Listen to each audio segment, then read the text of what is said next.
મહારાષ્ટ્રમાં ભાજપની સરકારે યુવાનો માટે એક લાડલા સ્કીમ શરૂ કરી છે. આજે જાહેરાત કરી. ધોરણ 12 પાસ પછી 6,000, ડિપ્લોમા પાસ હોય એને 8,000 અને ગ્રેજ્યુએશન હોય પાસ એને 10,000. આ પહેલાં મહારાષ્ટ્ર સરકારે 1,500 રૂપિયા મહિલાઓને 21 થી 60 વર્ષ સુધીની મહિલાઓને 1,500 રૂપિયા આપવાની જાહેરાત કરી છે. મહારાષ્ટ્રમાં તમે આપો છો. મધ્યપ્રદેશમાં ઓલરેડી લાડલી યોજના ચાલુ છે, જેમાં 1,250થી લઈને 3,000 સુધી મહિલાઓને આપવાના છે. રાજસ્થાનમાં 450 સુધી ગેસનો સિલિન્ડર ભાજપ આપી રહી છે. તો ગુજરાતમાં શું પીડા થાય છે ભાજપના નેતાઓ? અહીંયા તમે રેવડી કરીને ઉડાડી દો છો. શું કામ? કે તમે અહીંયા આપવા નથી માંગતા. અહીંયા નથી ગુજરાતની મહિલાઓને તમે પ્રેમ કરતા, કે નથી બેરોજગાર યુવાનોને, કે જે ભણેલા ગણેલા યુવાનો છે.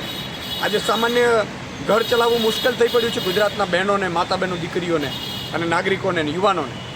ત્યારે આમ આદમી પાર્ટી માંગ કરી રહી છે કે ભૂપેન્દ્ર સરકાર, નરેન્દ્ર મોદી સરકાર જે વર્ષોથી અહીંયા શાસનમાં છે, કેન્દ્રમાં પણ છે. મારે નરેન્દ્રભાઈને કહેવું છે કે તમે કહ્યું હતું કે બહેનોએ કંઈ તકલીફ હોય તો પોસ્ટકાર્ડ લખજો. હજારો બહેનો અત્યારે તમને કહી રહી છે કે અમને પણ મહારાષ્ટ્ર અને મધ્યપ્રદેશની જેમ મહિને 3,000 રૂપિયા આપો.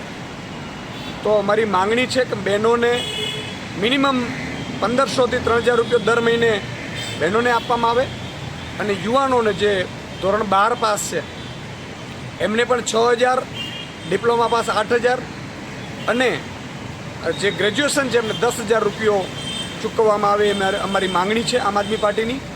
અને ભાજપ સરકારને હું કહેવા માગું છું કે શું તમે મહારાષ્ટ્ર સરકાર તમારી જ ભાજપની છે, તો મહારાષ્ટ્રમાં આપે છે તો એને વખોડો છો, એને રેવડી કહો છો, કે પછી ગુજરાતમાં તમે આપવા નથી માંગતા? એનો નરેન્દ્ર મોદીજી અને ભૂપેન્દ્રભાઈ પટેલ એ ખુલાસો કરે. તમે શું કરવા માંગો છો?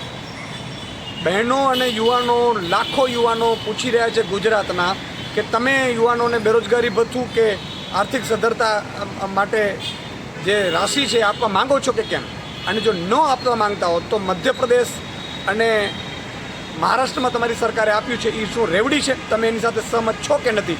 એ નરેન્દ્રભાઈ પણ ખુલાસો કરે અને ભૂપેન્દ્રભાઈ પણ કરે, એવી અમારી માંગણી છે.